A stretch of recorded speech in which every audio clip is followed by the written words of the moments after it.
Eles esqueceram meu aniversário pelo terceiro ano seguido. Uma semana depois, meu pai me mandou um PDF com uma cobrança da festa de aniversário do meu irmão, num iate. $2.200. Aqui a gente divide tudo no meio. Mandei $1 com um bilhete, não tô nessa. Aí cancelei o acesso deles a todas as contas de streaming e bloqueei o cartão de crédito que eles usavam. Eles começaram a surtar e disseram pro banco que era fraude. O banco me ligou. Eu dei risada e falei, eles esqueceram meu aniversário, mas lembraram de logar na Netflix naquela noite. Foi aí que caiu a ficha, não era só descuido. Era frieza mesmo. Era meu aniversário de 28 anos. Eu não esperava bolo nem presente, só uma ligação, talvez um jantar, qualquer coisa. Mas não recebi nada. Nenhuma mensagem dos meus pais, nem da minha irmã. Nem um emoji preguiçoso no grupo da família. Eu só fiz uma reuniãozinha no quintal. O Tyler, meu primo, levou umas costelas. Alguns amigos trouxeram bebida. A gente jogou cartas, tocou uma música, foi até legal. Só que eu fiquei o tempo todo olhando pro celular feito um tonto, esperando. Minha mãe sempre mandava pelo menos uma mensagem, mesmo que fosse tarde. Mas dessa vez, nada. O Tyler perguntou, cadê sua família? Eu respondi, devem ter outros planos. Ele me olhou. Eu deixei pra lá. Mais tarde, mexendo no Instagram, vi quais eram esses outros planos. A minha mãe, minha irmã e minha tia estavam marcadas num vinhedo no interior. Tinha selfie, spa, vinho, legenda dizendo tempo de qualidade com as meninas. Postado no dia do meu aniversário. Todas juntas. Sem uma palavra sobre mim. Fiquei olhando aquela foto por muito tempo. Não porque eu estava chocado. Eu meio que já esperava. Mas foi a primeira vez que ficou escancarado. E doeu.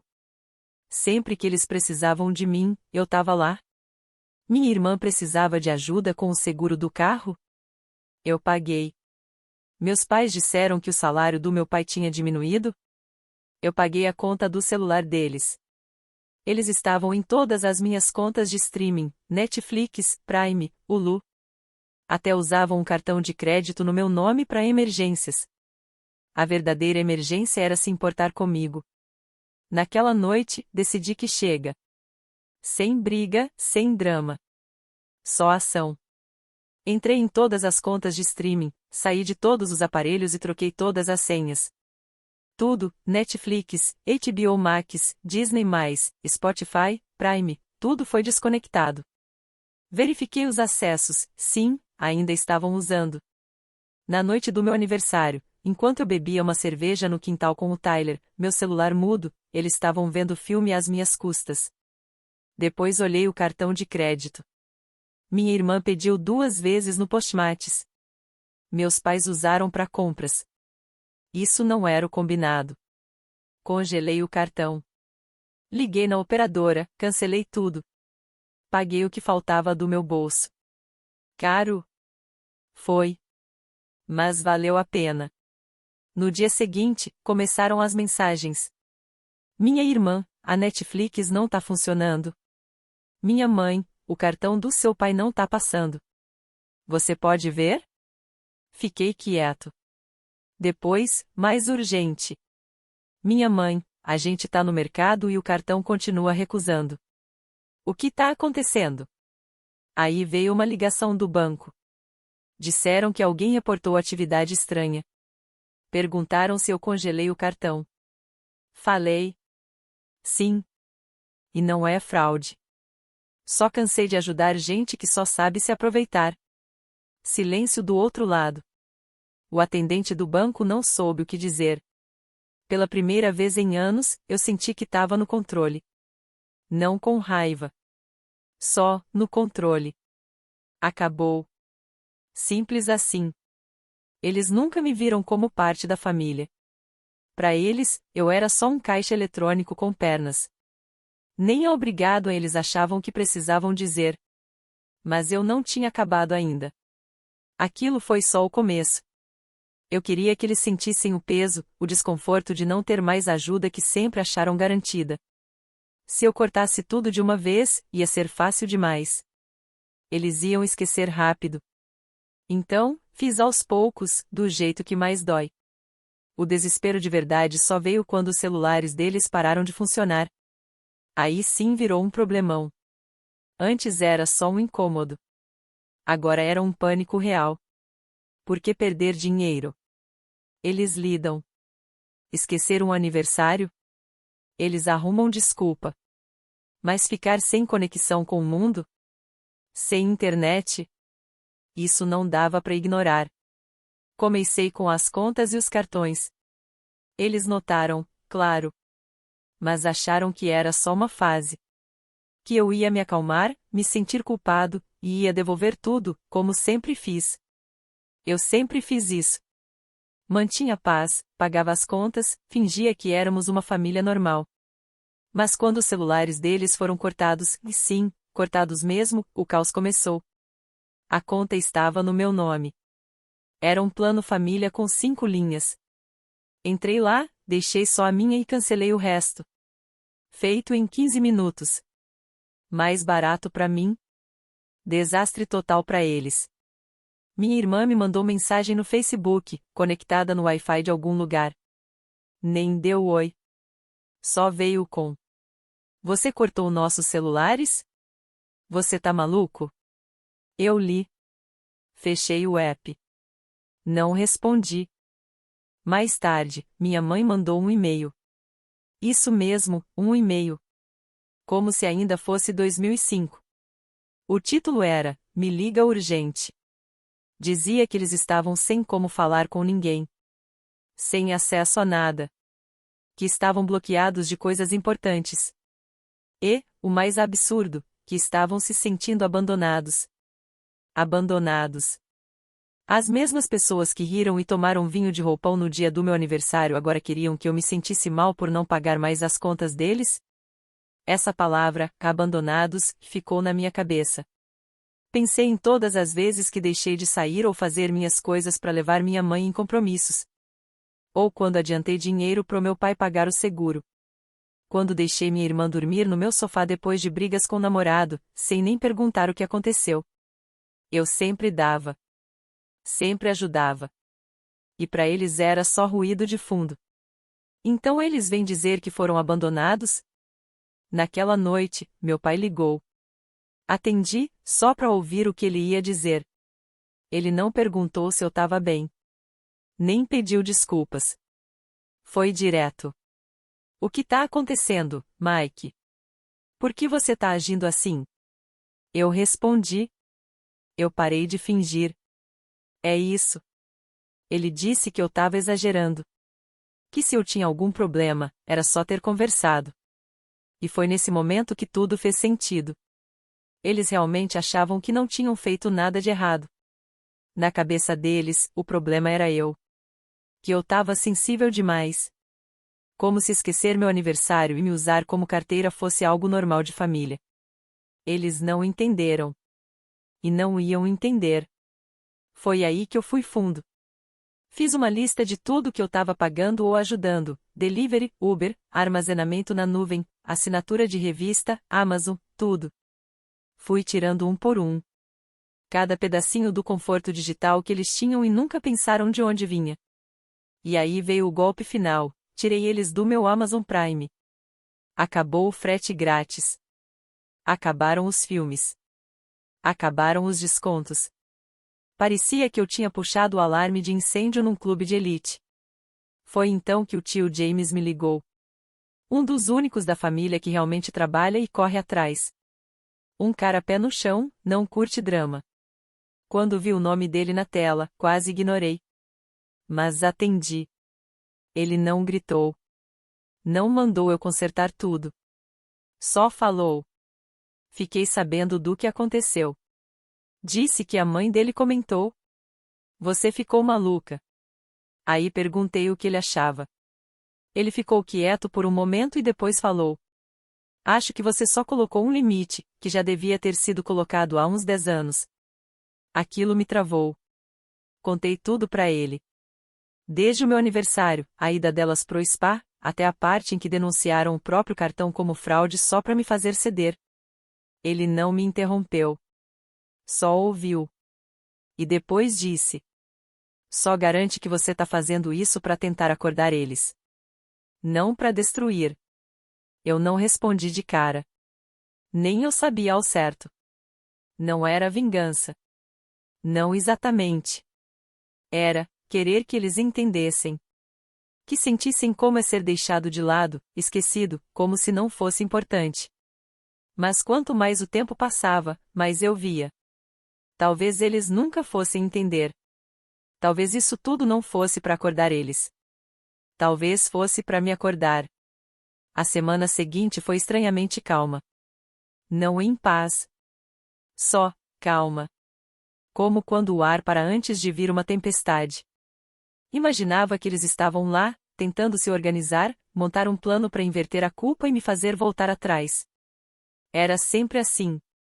Silêncio, preocupação fingida, depois vinha aquele pedido de desculpas sem graça só para garantir que o dinheiro continuasse vindo. Mas dessa vez, não. Eu não respondi. Não me encolhi. Deixei eles lá, sentindo o peso. Até que um dia bateram na minha porta. Era minha irmã. Meses que eu não via ela ao vivo.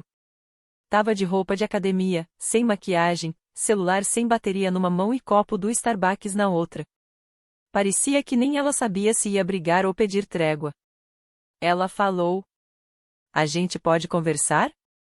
Eu só abri a porta e voltei para dentro.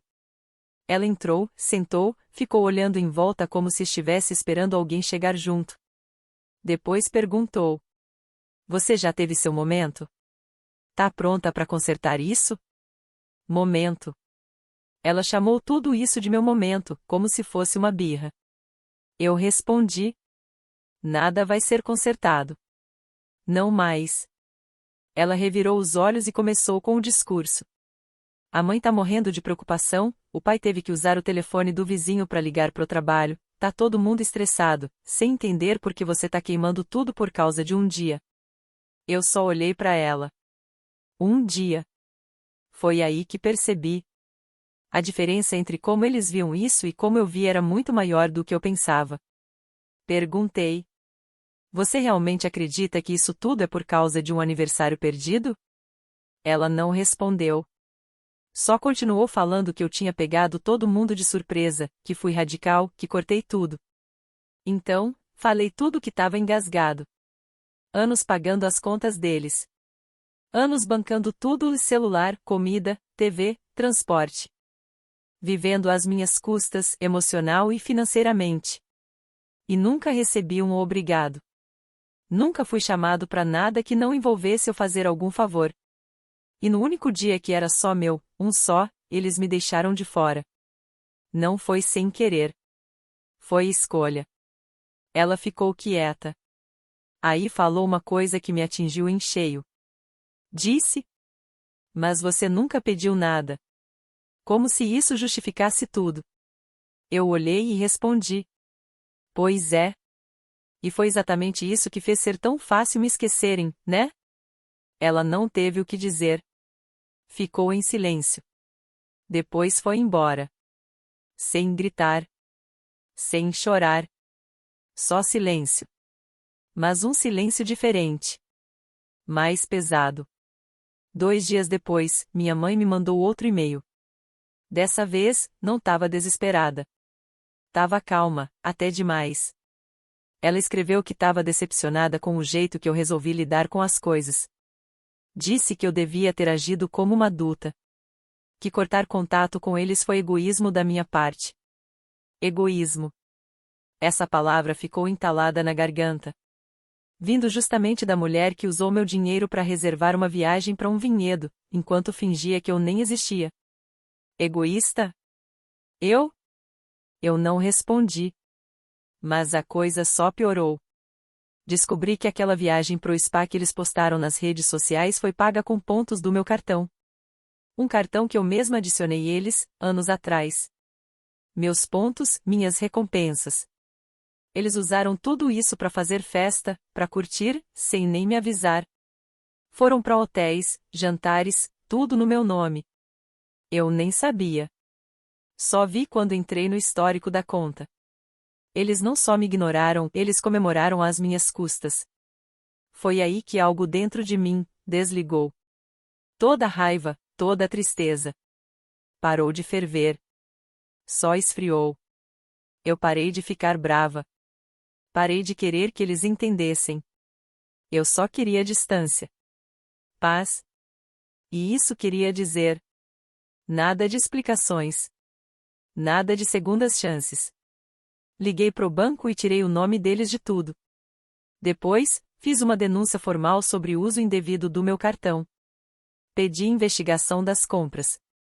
O atendente disse que a coisa podia piorar. Eu respondi: pode deixar. Não estava mais no jogo deles. Mas eles ainda estavam tentando ganhar. Começaram a ligar para a família. Não para se explicar. Muito menos para pedir desculpa. Mas para contar a história do jeito deles, distorcendo tudo. Uma semana depois, comecei a receber mensagem de primo que nem falava comigo há anos.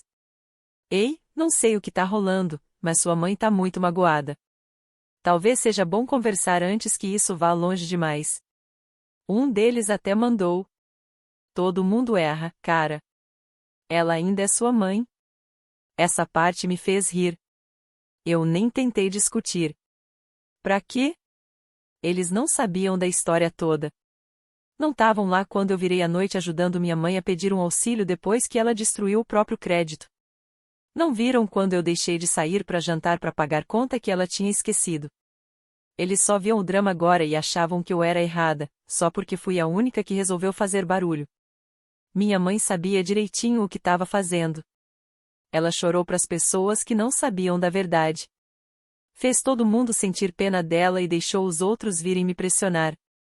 Jogada clássica. Me pintar de ingrata, enquanto ela fazia papel de vítima.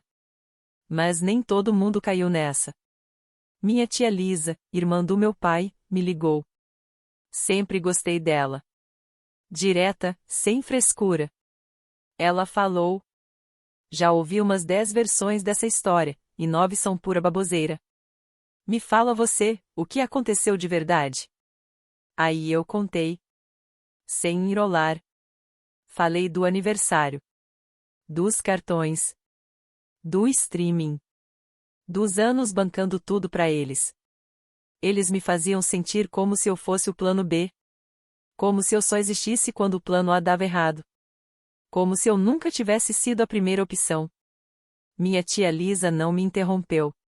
Quando terminei de falar, ela só disse: é isso mesmo. Perguntei se eu estava indo longe demais. Ela respondeu: não. Você só foi o primeiro a parar de fingir que tudo era normal. Aquilo doeu. Porque era verdade. A gente passou anos fingindo. Fingindo que éramos uma família unida. Fingindo que eu importava para eles do mesmo jeito que eu fazia questão deles. Fingindo que eles não me tratavam como se eu fosse só uma conveniência. Mais tarde naquela semana, recebi uma ligação. Era uma amiga da minha mãe, alguém que eu nem via desde o ensino médio. Ela disse que minha mãe estava arrasada. Que sentia minha falta. Que tinha medo de me perder para sempre. Mas sabe o que me incomodou? Minha mãe não me ligou. Nenhuma vez. Ela mandava e-mail. Mandava recado pelos outros. Mexeu com a família toda. Mas nunca pegou o telefone, respirou fundo e disse: eu errei. Porque, para ela, fazer isso seria admitir que ela fez algo errado. Em vez disso, esperava que eu consertasse tudo de novo. Foi nesse momento que percebi. Nada tinha mudado. Então eu tomei uma decisão. Escrevi uma última mensagem. Não para brigar. Só para encerrar. Escrevi assim: não te cortei por causa de um aniversário. Te cortei porque você passou anos me mostrando que eu só tinha valor quando era útil. Você me deixou de fora da sua vida, e um dia eu acreditei. Não tô mais com raiva. Só me cansei. Mandei essa mensagem para minha mãe, meu pai e minha irmã. Depois disso, bloqueei todos. Achei que ia acabar ali. Mas gente como eles não aceita o silêncio. Não quando perde o controle. Na primeira semana depois do bloqueio, tudo ficou quieto. Sem mensagens, sem ligações, sem indiretas da família. Silêncio total. Até que o Tyler apareceu. Bateu na porta com um pacote de tacos numa mão e uma caixa de cerveja na outra. Tipo, tô aqui, e sei que você precisa de um motivo pra não me mandar embora.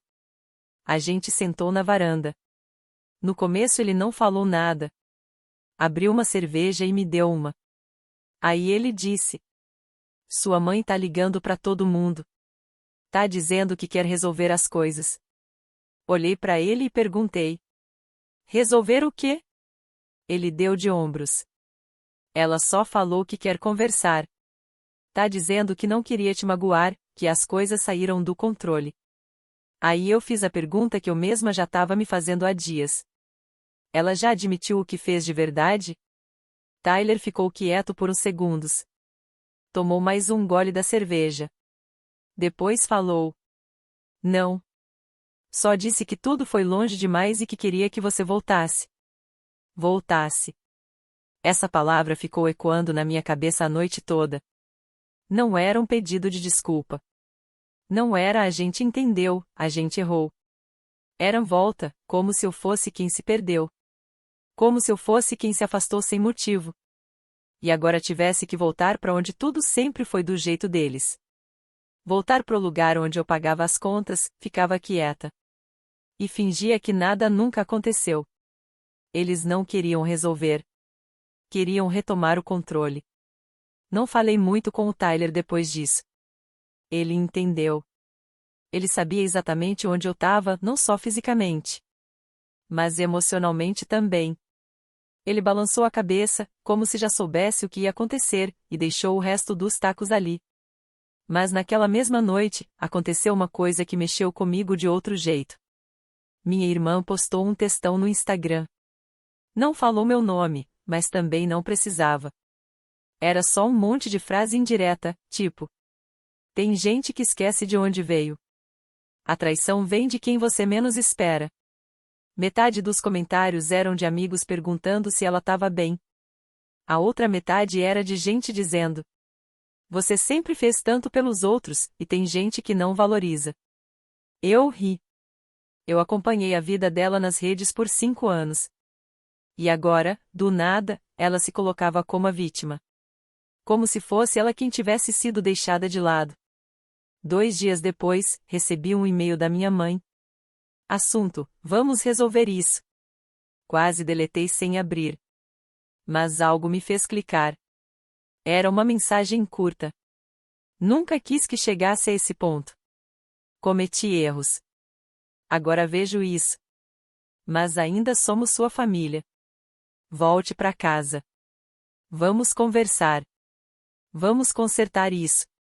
Nós te amamos. Nós te perdoamos. Essa última parte.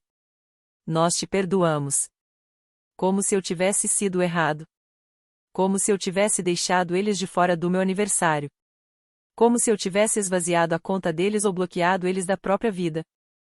Não tinha um me desculpa. Não tinha um nós erramos. Só uma tentativa de dizer que os dois lados erraram, e que tudo o que eu precisava fazer era voltar e seguir como se nada tivesse acontecido. Eles queriam que tudo ficasse fácil para eles de novo. Então, não respondi. Em vez disso, fui terminar o que comecei. Fui rever todas as contas onde eles ainda estavam ligados ao meu nome. Não só as que eu pagava, mas também as que usavam meu nome, meu endereço, meu e-mail. Contas antigas de aluguel. Uma coassinatura que eu nem lembrava mais. Até uma academia que ajudei a abrir para eles 2 anos atrás. Fui tirando tudo. Apaguei qualquer rastro meu da vida prática deles. Cada coisa que fazia a vida deles mais fácil por minha causa. Sumiu. Aí chegou a carta. De verdade, no correio. 3 páginas, escrita à mão, letra toda torta, tinta azul. Minha mãe começou com o de sempre. Sentimos sua falta. A gente te ama. Você é nosso filho. Depois veio o pedido de desculpas, bem calculado. Sinto muito se você se sentiu excluído. Nunca foi nossa intenção. Como se eu tivesse entendido errado. Como se tudo aquilo não tivesse sido totalmente intencional. O próximo parágrafo era sobre como as coisas estavam difíceis para eles. Que o pai estava com dificuldade de pagar as contas. Que o trabalho da minha irmã estava instável. E que eles precisavam de uma forcinha até tudo se ajeitar. E o pior foi o final. Estamos prontos para te perdoar quando você estiver pronto para voltar. Foi aí que eu tive certeza. Eles não vão mudar. Nem agora, nem nunca. Eles não queriam fazer as pazes. Eles queriam de volta as vantagens. Eles só queriam pular a parte difícil. Não assumir nada do que fizeram. E voltar para aquele tipo de relação. Que só era boa para eles. Peguei a carta, dobrei, coloquei de volta no envelope. E joguei no lixo. Na manhã seguinte, comprei uma passagem para outro estado. Não era férias. Era algo maior. Um recomeço. Passei anos girando em volta deles. Esperando que um dia me enxergassem. Como alguém de verdade, não só como uma ajuda. Mas aí eu entendi a verdade. Eles não iam mudar. E eu não precisava que mudassem. Eles podiam contar a história do jeito que quisessem. Podiam dizer que eu fugi, que exagerei. Que fui frio. Mas eu sabia da verdade. E, em breve, eles iam entender como é perder alguém de verdade. Não por vingança. Mas porque eu já não me importava o bastante para explicar tudo de novo. Fui embora sem avisar. Sem drama, sem discurso, sem cena. Só arrumei minhas coisas, desliguei o celular. E dirigi por 16 horas seguidas. Até ver aquela cidade, que me conhecia e me consumia. Sumir no retrovisor. Não contei pro Tyler. Nem pro trabalho, até o último dia. Simplesmente fui. Não era uma grande aventura pelo país. Era só um estado diferente. Mas parecia outro mundo. Pela primeira vez em anos. Ninguém sabia onde eu estava. Ninguém esperava nada de mim. Meu nome não estava em conta nenhuma de outra pessoa. Eu não era o contato de emergência. Não era o plano B de ninguém. Eu era só o Mike. Arranjei um emprego numa empresa de tecnologia pequena. Aluguei um AP simples. Vivi com calma. Cozinhava, assistia o que queria. Pagava só pelas minhas coisas. O silêncio à noite parecia estranho no começo. Parecia que faltava alguma coisa. Mas aí eu entendi o que era. Era espera. Não tinha ninguém pedindo nada. Sem mensagens esquisitas. Sem culpa jogada em cima de mim. Sem ser tratado como um caixa eletrônico com sentimentos. 3 semanas depois da mudança. Me ligaram de um número que eu não conhecia. Deixei tocar. Caiu na caixa postal. Era minha irmã. Ela não parecia brava. Parecia cansada. Ela disse: sei que talvez você nem escute isso. Mas eu não sei mais o que fazer. Mamãe chora quase todo dia. Papai fica olhando a caixa de correio esperando uma carta que nunca chegou. Só diz pra gente que você tá vivo. Ouvi 2 vezes. Depois apaguei. Agora eles queriam paz. Queriam perdão. Mas nunca disseram o que eu realmente precisava ouvir. A gente errou. Tudo ainda era sobre eles. A dor deles, a tristeza deles. O arrependimento deles. Nunca era sobre o que eles fizeram comigo. Sobre como me apagaram, me usaram. E me deixaram de lado. Como se fosse nada. E quando eu finalmente parei de facilitar, ficaram chocados. Eles nunca enxergaram o que eu fiz. Nem quem eu era. Alguns dias depois, chegou um e-mail do meu pai. Só 2 linhas. Sei que você já decidiu. Respeito isso. Mas quero que saiba, eu estava errado. Todos nós estávamos. Você não merecia nada disso. Esse eu não apaguei. Também não respondi. Deixei guardado na caixa de entrada. Como se fosse uma peça de museu. Uma relíquia. Era o pedido de desculpas que eu esperei anos para ouvir. Veio tarde demais para mudar alguma coisa. Mas pelo menos veio. Tem gente que nunca recebe nem isso. Depois disso, tudo ficou realmente calmo. As ligações pararam. As mensagens sumiram. Talvez, finalmente, eles tenham entendido. Talvez eles tenham finalmente entendido. Que amor sem respeito, sem presença, sem esforço. Não é amor de verdade. O Tyler acabou descobrindo onde eu estava. Um dia, num fim de semana, ele apareceu. Bateu na porta, e quando abri, ele sorriu e falou: "Então é aqui que a paz mora agora, né?" Deixei ele entrar. Conversamos. Falei tudo o que eu estava sentindo. Disse que não estava mais com raiva. Que só tinha terminado mesmo. Que não odiava ninguém. Mas não dava mais para voltar. Não dava. Ele balançou a cabeça, entendendo. E aí disse uma coisa que eu lembro até hoje. Eles ficam dizendo que te perderam. Mas a verdade é que nunca te tiveram de verdade. Eles só tinham acesso. E isso doeu mais que qualquer desculpa. Porque ele estava certo. Eles não perderam um filho, um irmão, um sobrinho. Eles perderam a versão de mim que aceitava ser deixado de lado. A versão que era usada, esquecida, descartada. E quando essa parte de mim foi embora, não sobrou nada para eles segurarem. Hoje em dia, de vez em quando, recebo um cartão de Natal ou de Ano Novo. Sem remetente. Só uma mensagem simples com o nome da minha mãe ou do meu pai. Eu nunca respondo. Mas também não jogo fora. Guardo numa gaveta. Não é porque tô esperando algo. É só para lembrar o quanto eu mudei. O quanto eu cresci. Perdoar não é voltar atrás. Às vezes, é só seguir em frente sem carregar o peso junto com você. Eu não queimei a ponte. Só deixei bem claro que atravessei ela. E que não tô planejando voltar.